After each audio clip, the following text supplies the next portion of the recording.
Welcome to Book Banter with me, your host, Diane Burkhart. I hope you will join me every Wednesday as we explore all things to do with, well, books. Let's get on with our show today.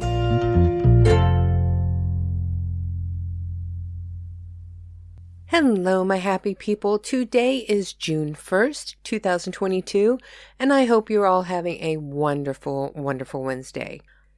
My day got off to a very exciting start this morning. I was woken up by the fire alarm.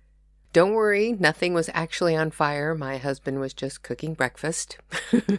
And some oil got a little too overheated and started smoking, and our fire alarm did not like that.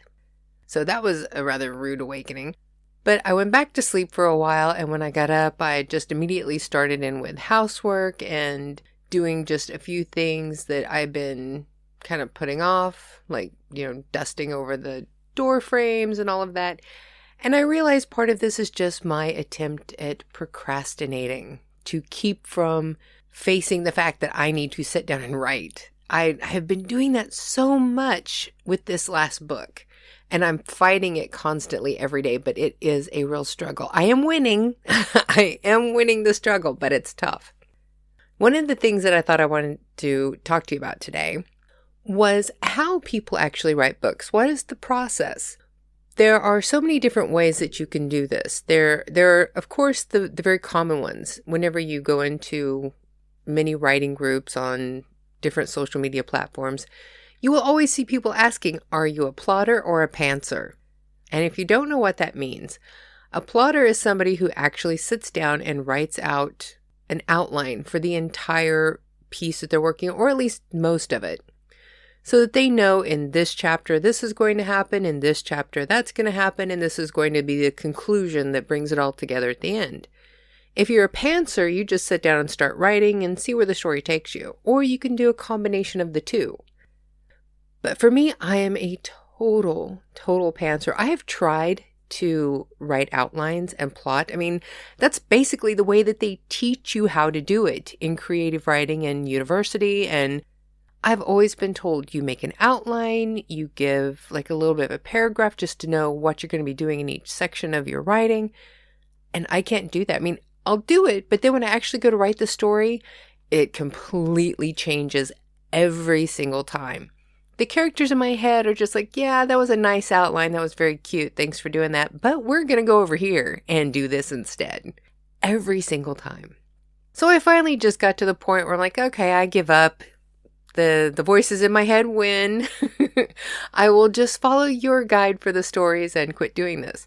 Because basically for me, the way that I write stories is very, very different from most of the people that I've talked to. When I sit down to write a story, I've thought about it for a while. I think about the characters, who they are, how they interact.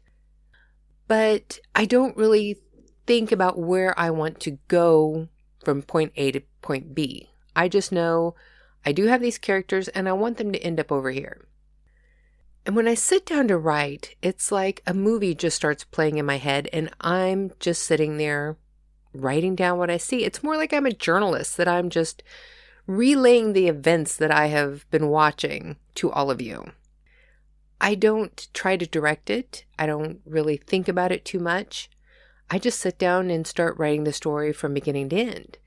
Now, the problem with this is like what I'm having issues with right now.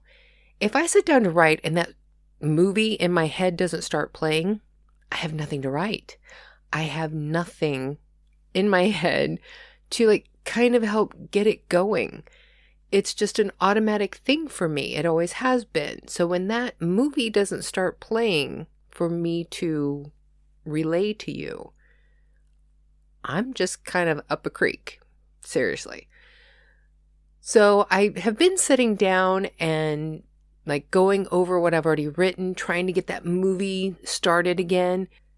And I've been inching forward a little bit at a time, but it hasn't really picked up and taken off. So I am still working on it. I have been very diligent about sitting down at the computer and trying to get this going. But it is a slow process right now, and I'm not really too sure. I'm still trying to delve into why I am so stuck on this one. The only thing I can really come up with is I know this is the last book in this serial, and I love these characters. I care about these characters. And even though I know this is not going to be the last thing that I do with them, I do have another serial that I want to do later called Surviving the West, that I'm taking like my favorite characters from this one and moving them to a new territory.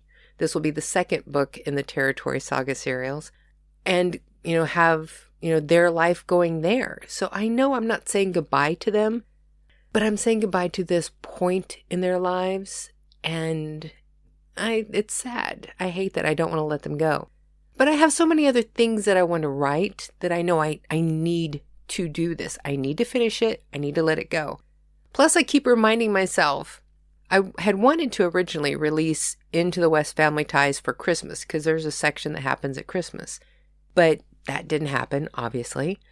So I had posted everywhere that this will be released in spring of 2020. Well, spring's almost over. I have like 21 days left in spring if I want to be able to make that other deadline that I set for myself. And I do. I desperately want to meet that deadline. And I can do it. I know I can finish this book in that amount of time. The cover is set. The information is all set in the publishing sites. All I have to do is drop in the text and it's ready to go. So I know this is possible. I just have to find a way to kick that movie into high gear and get it done. So that's what I'm working on. I'm diligently trying to get this information going. Now, one of the other things that I wanted to talk about is the audiobooks. So most of you probably know that I pieced together all of the readings that I had been doing at the end of these podcast episodes to create a beta version of an audiobook because I'm trying to figure out how to do this all myself. Since I have the free beta version audiobook for Into the West, the Orphan Train, I am not going to go back and re-record that one right now. I'm just going to let that one stand as the free beta sample, if you will, for anyone who wants to listen to it.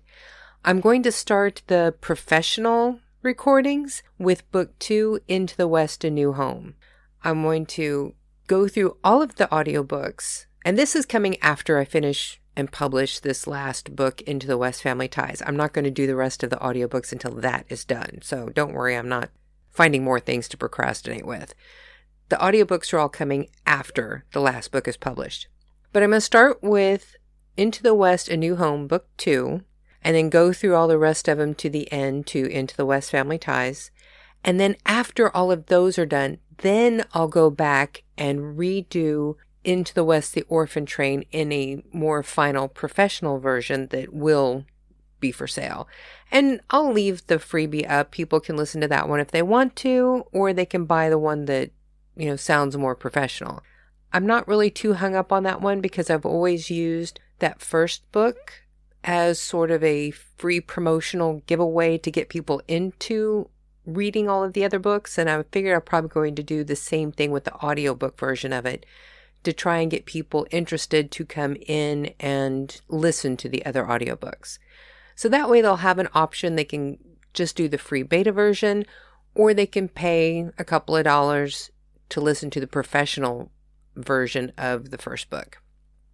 But those are the things that I'm working on right now. If you have an opportunity, I would greatly appreciate it if you go to my website and listen to that free beta version audiobook, because I am not big on audiobooks myself. I would listen to them when I was going on road trips. And that was about the only time I ever listened to them. I would rather sit down with a book in my hand and read it instead of listening to it when I'm at home. It was only on these long car trips that I would listen to audiobooks. So I don't have a lot of experience listening to them. So I don't really feel secure listening to my own audiobook and picking out the things that I should do differently. Now, granted, I already know I need to work on my Irish accent. That's a given. I promise that is not how it's going to sound in the final versions of everything. And some of the voices are a little off because I didn't have an interface before for the microphone and I had a different microphone set up then, you will definitely hear the difference in the new microphone and the old microphone when you listen to each chapter, because the introduction where I say Into the West, A New Home by Stephen Burkhart, chapter 1, that part is with the new microphone and the new interface. And then the rest of the story is from my old equipment. And you will notice a definite change in the sound quality. So everything has already improved just by me getting a new microphone set up and getting the interface for the microphone to the computer programs. So those things are already taken care of. I just have to actually sit down and record all of them, kind of like finishing the last book. I just have to sit down and write it. It's all just getting my behind in my desk chair and doing the work. And it's going to happen, don't worry. But please, if you are a fan and you listen to audiobooks on a regular basis, please go to my website, give the audiobook a listen, and give me your feedback. I really, truly want feedback. And be critical. I can take it. Don't worry about it. Tell me exactly what you think of it. I want to make this the best possible product for listeners that I can. So I want to know everything that you think needs to be corrected. Even if you think it's like a very minor thing and no big deal, mention it. Let me know. I want to hear it all. And I would be forever grateful to each and every person who does that, because I need your help. Simple as that. I need your help. But I think for today, we're going to go ahead and end this. And just for the fun of it, I think I'm going to read a little bit from Into the West, Family Ties, just to prove that I have actually been writing something. So here we go. Into the West, Family Ties, Book 7 of the Into the West Saga serial by Stephen Burkhart. My pen name. Chapter 1. Continued. Over the next few years, Martin and Margaret became friends, but he never tried to pursue a relationship with her. Something about her always seemed so distracted and sad. He had a feeling that she was still mourning the loss of her husband, and he didn't know if he would be out of line trying to start a romantic relationship with her. For the time being, it was enough for him just to enjoy her company whenever possible.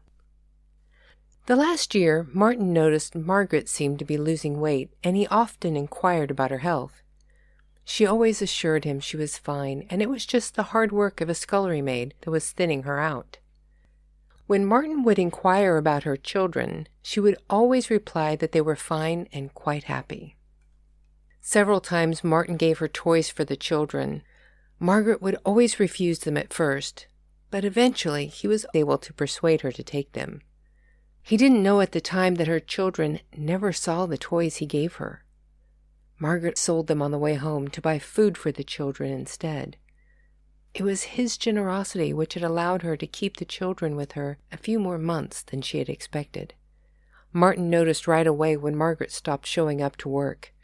Since graduation from university, Martin had been working for his father. He was the new office manager at their main office in New York City. He started his days very early, before most of the household had even woken for the day. It was just him and the house staff. He liked it that way. After getting up and dressed, he always made a quick stop by the scullery to say hello to Margaret as he made his way into the kitchen to steal an apple from Mrs. Weathersby, their cook. The older woman always pretended not to notice his theft, as she insisted he sit and have a bowl of porridge before heading off to work. He liked starting his day with these women. Unless there was a major muddle at work, his good mood could usually carry him through to dinner. But now, as he sat in the chair across the room from Margaret's bed, he wondered how he could have ever been so blind to her plight. Looking at her sleeping in the large brass bed, he could not fathom how he had missed so many signs. And I think we're going to stop here for today, mostly because that's all I've gotten written. Be sure to check back in with me next week, as I hope to have another little sneak peek for you from what I've been working on in Into the West Family Ties. So now why don't you just find something wonderful to do today, something that lifts your spirit and brightens your smile. Go forth and be happy.